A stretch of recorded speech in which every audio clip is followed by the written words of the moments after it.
Meus queridos e amados, eu vos saúdo com a paz de nosso Senhor e Salvador, Jesus Cristo. Eu gostaria de falar um pouco sobre o caráter da ovelha e a responsabilidade do pastor. Quem é o pastor? Ou quem deve ser considerado o pastor? Aquele que cuida do rebanho, aquele que conduz o rebanho, aquele que anda na frente do rebanho, protegendo, limpando o caminho de ervas daninhas e expulsando animais predadores, tais como lobos, leões e até mesmo a cobra, que pode picar a ovelha e matá-la sumariamente. A palavra ovelha na Bíblia, ou o animal ovelha na Bíblia, tem sido sempre usado como ilustração para se referir ao ser humano. É verdade que a maioria dos pregadores, quando falam em ovelha e pastor, sempre se refere a Cristo e ao crente salvo. No entanto, a ovelha, na Bíblia, ela é usada para ilustrar a natureza do ser humano, pois de todos os animais existentes, o único que não consegue viver sem o cuidado humano é a ovelha.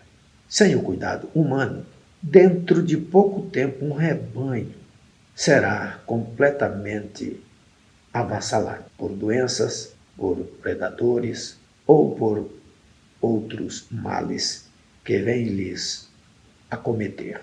Repito, a ovelha é o animal mais vulnerável que existe e ela é o único animal que não consegue sobreviver sem o cuidado humano.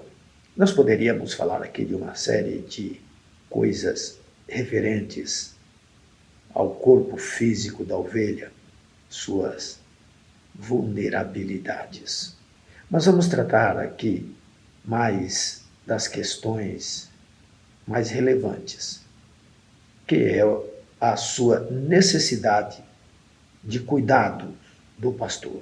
Deus sempre tratou o povo de Israel como um rebanho seu, e ele como seu pastor.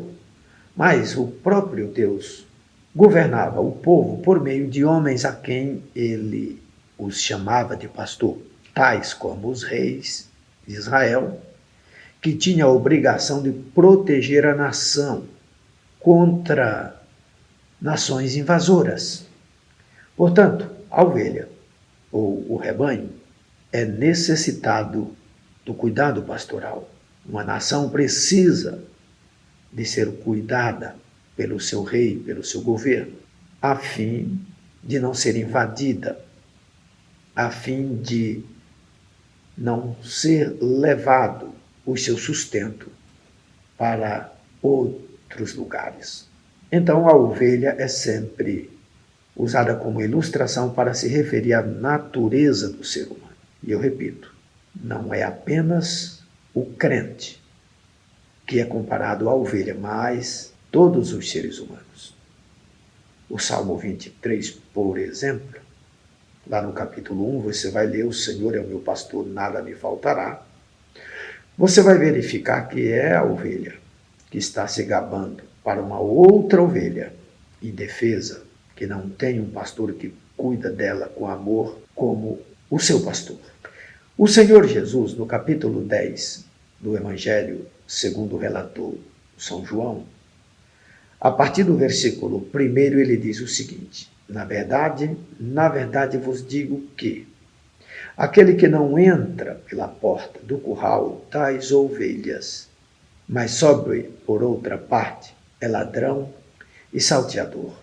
Neste texto, o Senhor Jesus está deixando claro que o pastor, o dono das ovelhas, tem uma entrada certa. Ele entra pela porta. O ladrão, via de regra, não entra pela porta. O ladrão arromba as janelas, o ladrão entra pelo telhado. E no curral das ovelhas, por exemplo, o pastor tinha todas as facilidades para entrar pela porta. Até porque aquele que ele colocava como vigia, o conhecia e, na sua chegada, o porteiro abria para que ele entrasse com liberdade para tratar das suas ovelhas.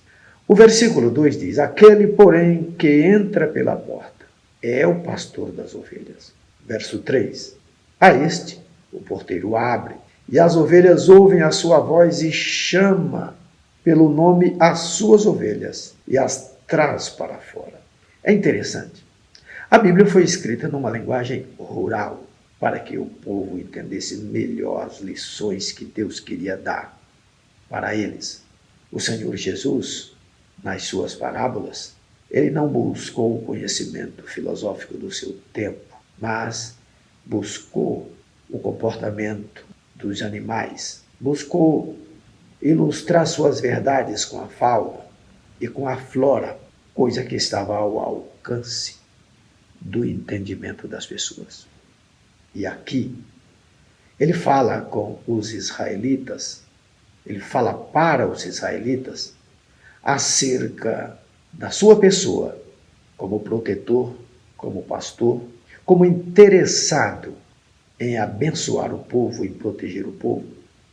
E fala do ladrão, mas ele também fala do mercenário.